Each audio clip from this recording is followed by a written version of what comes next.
Para la época de Cristo y del Nuevo Testamento, si bien el templo y el sacerdocio habían sido restaurados y tenían varios siglos funcionando, las sinagogas estaban creciendo también. El grupo de los fariseos había tomado el liderazgo de las sinagogas. Se habían establecido escuelas religiosas y la más famosa fue la de Gamaliel. Esas escuelas no tenían ninguna conexión con el sacerdocio o el templo. Más bien, de allí salían los rabinos para el creciente número de sinagogas.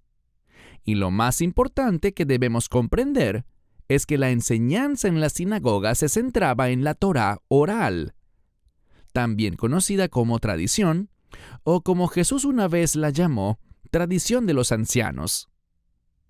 Esto se oponía directamente al templo y al sacerdocio, que eran dirigidos por el grupo de los saduceos, quienes no aceptaban como válida la tradición de los ancianos, como se enseñaba en las sinagogas. Ellos solo aceptaban la Torá original, escrita de Moisés, y los profetas, como su autoridad escritural.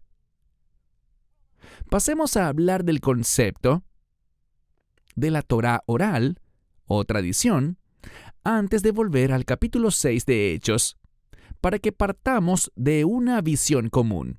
La Torá oral o la tradición son interpretaciones de la ley de la Torá, es decir, de la ley de Moisés. Es algo parecido a lo que la doctrina es para el cristianismo. Presten atención aquí, por favor. Es parecido a lo que la doctrina es para el cristianismo, solo que se utilizan diferentes términos. En el judaísmo se usa el término tradiciones. En el cristianismo el término paralelo es doctrinas. Es decir, dentro del cristianismo, cada denominación ha decidido interpretar la Biblia a su manera y llegan a ciertas conclusiones sobre lo que significan los pasajes de las Escrituras. Luego, cuando estas interpretaciones son adoptadas por las autoridades de la Iglesia, se llaman doctrinas. Por ejemplo, los bautistas del sur tienen la doctrina de la seguridad eterna, que dice que una vez que tú eres salvo, no hay manera ni circunstancia bajo la cual pierdas tu salvación. Esa es su interpretación de las Escrituras en ese sentido. Los católicos tienen la doctrina de la transustanciación, por la que cuando uno toma la comunión, el vino se convierte literalmente en sangre, no simbólicamente, sino que sucede en la realidad. Cambia de forma sobrenaturalmente, al igual que el pan literalmente se convierte en carne. Esa es su interpretación de las Escrituras en ese sentido. Sin embargo, tanto los bautistas del sur como los católicos no están realmente de acuerdo en que se trata de meras interpretaciones, pues en sus mentes eso es lo que la Escritura dice claramente. Por lo tanto, desde su perspectiva, están enseñando la Biblia cuando enseñan sus doctrinas. ¿Lo captan? Consideran que es la misma cosa. Casi no se hace distinción entre la doctrina y la Escritura, excepto tal vez a nivel académico. Igual pasa en el judaísmo. Podemos decir correctamente que la Torá oral son interpretaciones de la Escritura, pero esencialmente, en las mentes de los rabinos y sus congregaciones judías, la Torá oral es solo el descubrimiento del verdadero significado inherente de la Torá escrita.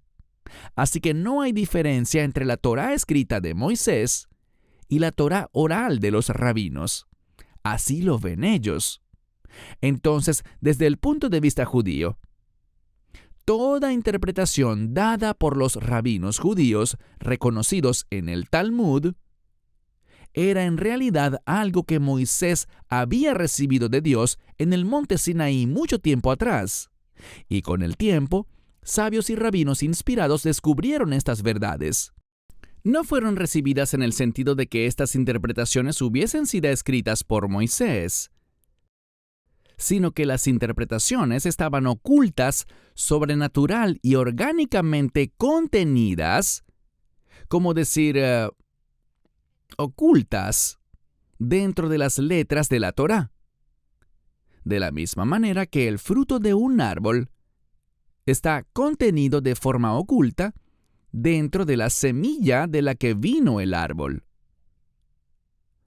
Así que, si la Torá escrita de Moisés es el árbol, entonces la Torá oral es el fruto de ese mismo árbol.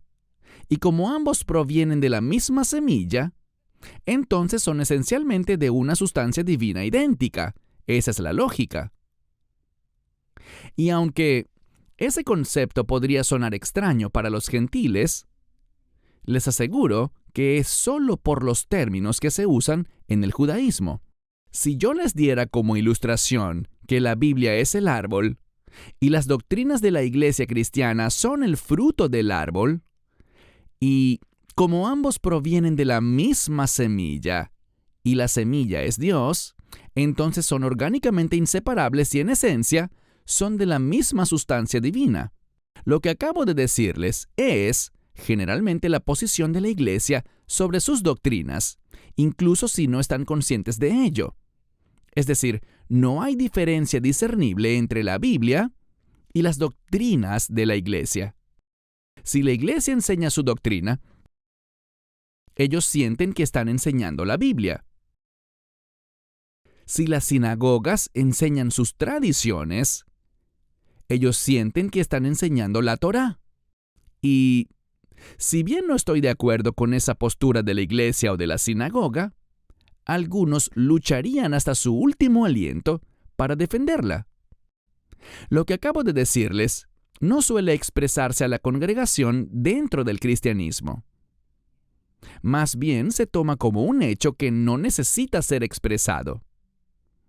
Así que podemos escuchar meses y años de sermones de la iglesia que tal vez incluyan apenas unas pocas palabras tomadas de un puñado de versículos bíblicos. Pero al mismo tiempo, los pastores insisten en que lo que están enseñando es la Biblia. Lo mismo ocurre en el judaísmo. Los líderes de las sinagogas enseñan lo que el tal rabino dijo en el Talmud y hablan de eso durante horas, mientras que quizás solo incluyen unos pocos versos de la Torá bíblica escrita.